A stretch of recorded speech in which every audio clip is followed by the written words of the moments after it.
Ah yes, Synods. With the news of the ending of the traditional Latin Mass for most Catholics being now reported by outlets that no one would consider to be rumor mongers, we need to revisit the coming synods. We have a synod on synods and a synod on priests coming soon, all run by Rome and headed by the presumed pontiff. While synodal meetings of bishops and of the church aren't anything new, they go back to the Council of Trent as I demonstrated in an earlier video, this method of continuous change being brought upon the church is something new. It is a feature of the post-conciliar era, but is especially a feature of the reign of Francis the Humble. But where did this come from really? What changed? How did we get here? And why are so many bishops just going along with it? Even the better bishops are, which is why the only bishops in the church I have any real trust in are the auxiliary bishop from Kazakhstan, and of course, the bishop gone underground himself, the good archbishop.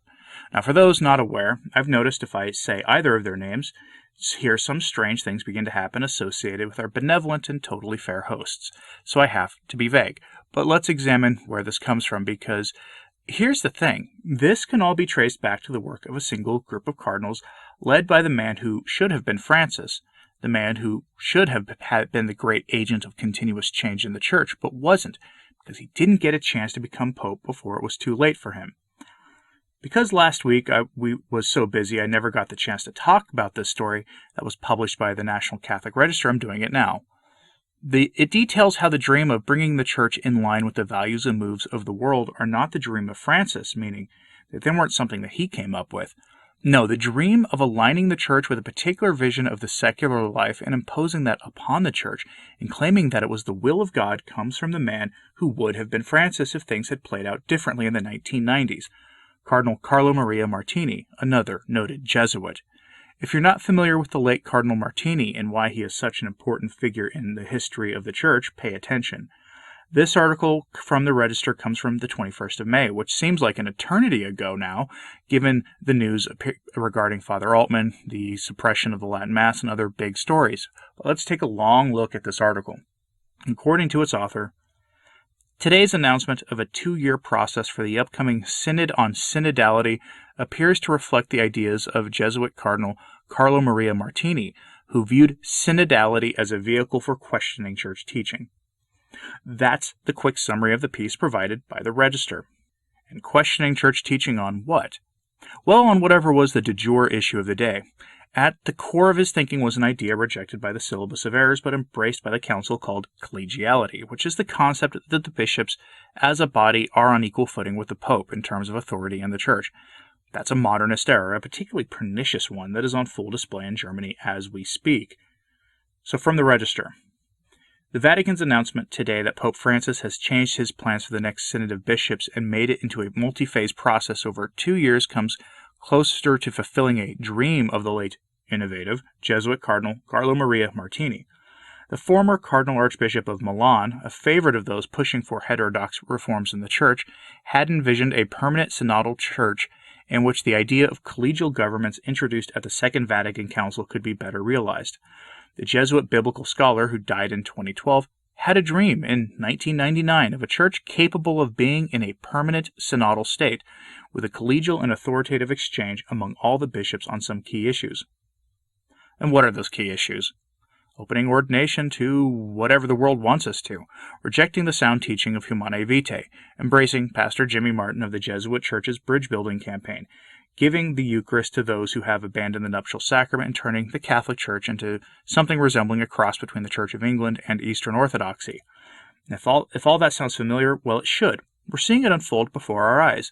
Martini was the head of the St. Gallen group, by all reports, that group of cardinals who had promised one another to prevent Cardinal Ratzinger from becoming pope. And they didn't achieve that objective, obviously, and mostly gave up on their efforts, and Martini himself declared that he was too old to pursue the papacy prior to 2005 anyway. Their last effort was in 2005 when they tried to get Cardinal Bergoglio chosen as pope. They gave up until 2013, and well, the rest is history. Martini himself passed away in 2012, but it has been said elsewhere that he personally saw the potential in the now present Pope Francis.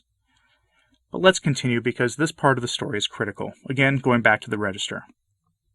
In a later interview in 2004, he said he also saw the Synod of Bishops, as Pope Francis does, as an important element in a less centralized form of church governance.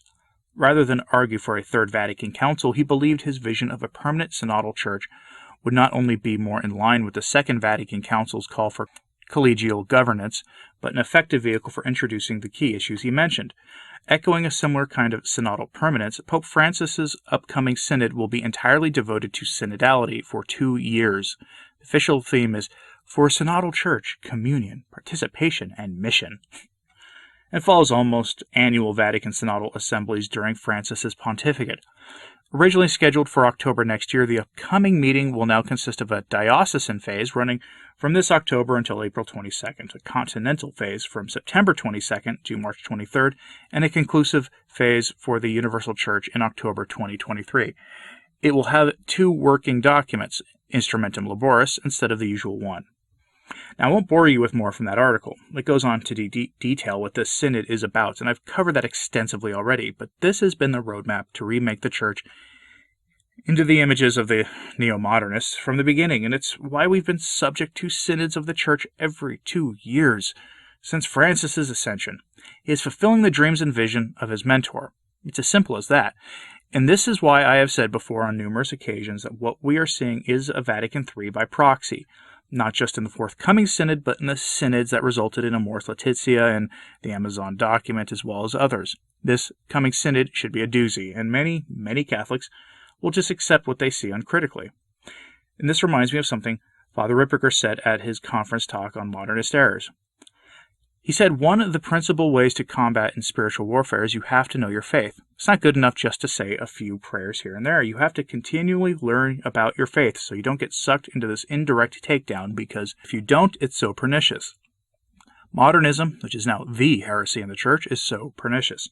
It's so much in the air that unless you have a special grace, or unless you really know your faith extraordinarily well, you're simply going to end up in error. It's that simple, so you have to pray. Now, this reminds me of various things that I'll say that cause a stir and emails. The best example of this is that the Holy Spirit does not choose the Pope. People think a Pentecost-type event happens at every papal conclave, and that God personally chooses the Pope. Given the number of wicked men whom the Church fully admits were wicked and did evil things as Pope, that would mean that God chooses error. I mean, after all, he knows what's going to happen in every papacy. Note the use of the word choose. Some people believe God chooses a specific man to be Pope. Instead, what really happens is that at a conclave, the cardinals can choose to open themselves up via prayer and fasting to the influence of the Holy Spirit in the process, and that if they do so, they can receive a singular grace in the choosing of the man who will be Pope. But we don't have any evidence that that's happened for a very long time. I mean, it happened rarely in history. Cardinals are sinners as much as the rest of us, and the number of less than stellar popes in history is a testimony to this. But this pernicious error has been spread throughout the post-conciliar history and is a hallmark of Vatican II thinking. The Council never said that, but then again, it didn't say a lot of things that people claim that it did. This isn't to suggest that the Pope isn't protected by a singular grace from promulgating formal error, but infallibility strictly defined and claiming that the Holy Spirit actively chooses a man to be Pope are not the same thing. Now watch, I'll get emails and comments from people claiming I'm in error for saying this. And if I am, then you have to explain how admitted heretics like Honorius, Liberius, and a few others became Pope, because God does not embrace error. But anyway, back to the topic at hand. Father Ripperger's point is important.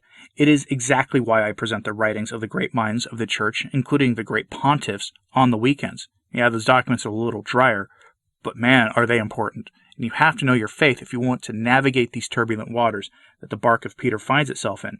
You have to know your faith and teach it to your loved ones and your friends in whatever way you can, because let's be honest, this won't end when Francis's papacy comes to a close.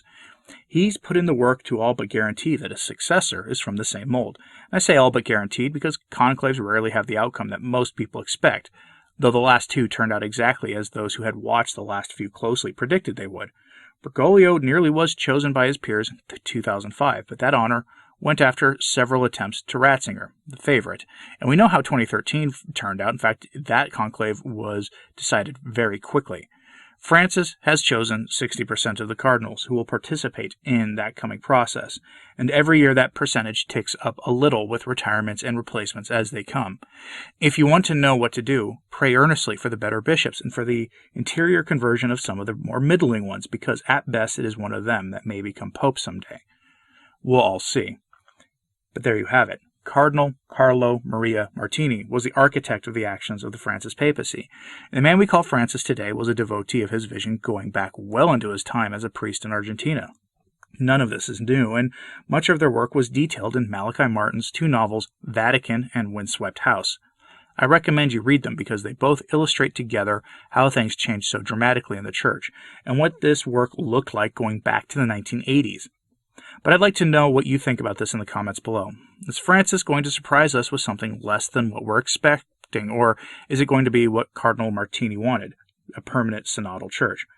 Let me know your thoughts on this, and like, subscribe, and hit that bell so you don't miss an update. As always, pray for the Church. I'm Anthony Stine. Ave Maria.